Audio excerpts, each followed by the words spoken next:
Hey folks, welcome back to the channel. Make sure to subscribe, like, hit the notification bell. That way you get the most up-to-date videos that we're putting out today. If you're within 10 years of retirement, congratulations. You've already entered the most dangerous decade of your financial life. Not because you've done anything wrong, not because the market is about to implode, but because mistakes here are no longer reversible. Earlier in life, you could out-earn problems, out-save mistakes, or simply wait for markets to recover. In the final 10 years, time quietly steps out of the room. We call this period the retirement red zone. Kind of like football. When you're 80 yards from the goal line, you can freestyle it. Inside the 20, precision suddenly matters. Today, I'm walking through the 5 most expensive mistakes we see people make in the last 10 years before retirement.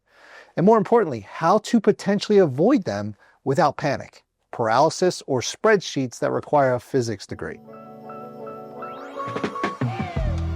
Let me say this up front. Most people entering the retirement red zone are doing pretty well. The danger isn't ignorance, it's assumptions.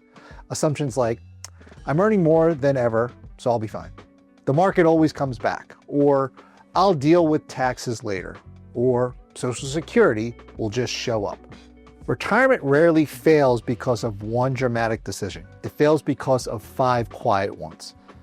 Let's start with the biggest. Mistake number 1, ignoring sequence of returns.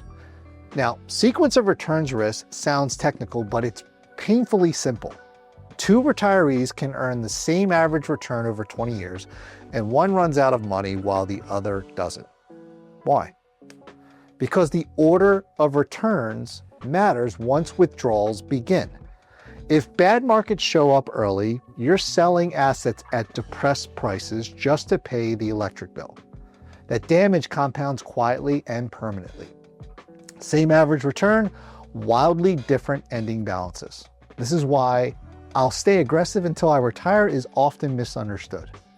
Risk doesn't disappear at retirement, it changes shape. Avoiding this mistake means matching assets to timelines, creating income buffers, stress testing plans instead of hoping markets cooperate. Hope is not a strategy, folks. It's an emotion, and markets don't care how calm you feel about it.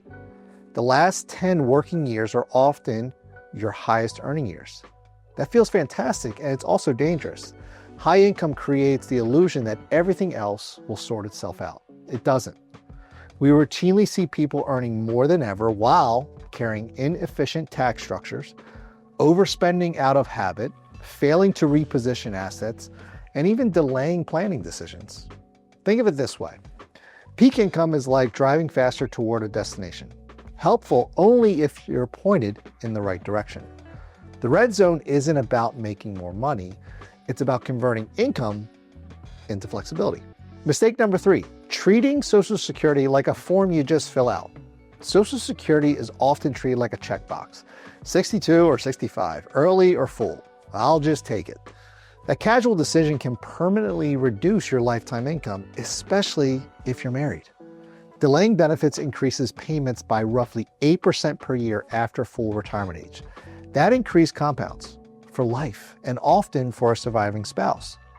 Social Security is one of the few inflation-adjusted, government-backed lifetime income sources you'll ever have. Treating it casually is like undervaluing a pension, except this one can't be renegotiated later. Mistake number 4, waiting too long to plan for taxes. The most misunderstood part of retirement is taxes. Many people assume taxes drop after they stop working.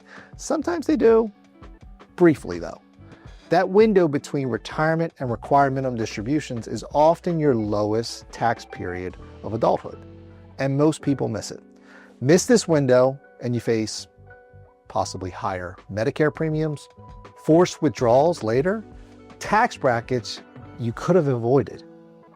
Taxes don't go away in retirement, guys. They just stop sending reminders. Mistake number 5, confusing I can retire with I'm ready. This is the quietest and most common mistake. People ask, can I retire? Very few ask, will this actually work? Readiness means income that adjusts, spending that flexes, taxes that are planned, confidence in down markets. Guys, retirement doesn't collapse dramatically. It erodes quietly through small, uncoordinated decisions. The red zone rewards intention. The final 10 years before retirement aren't about panic. They're about precision. Handled well, this decade creates confidence, freedom, and options. Handled casually, it creates stress that shows up years later. And no one wants to fix retirement problems in their 80s. That's all I got for today, folks. Have a great one. See you in the next video.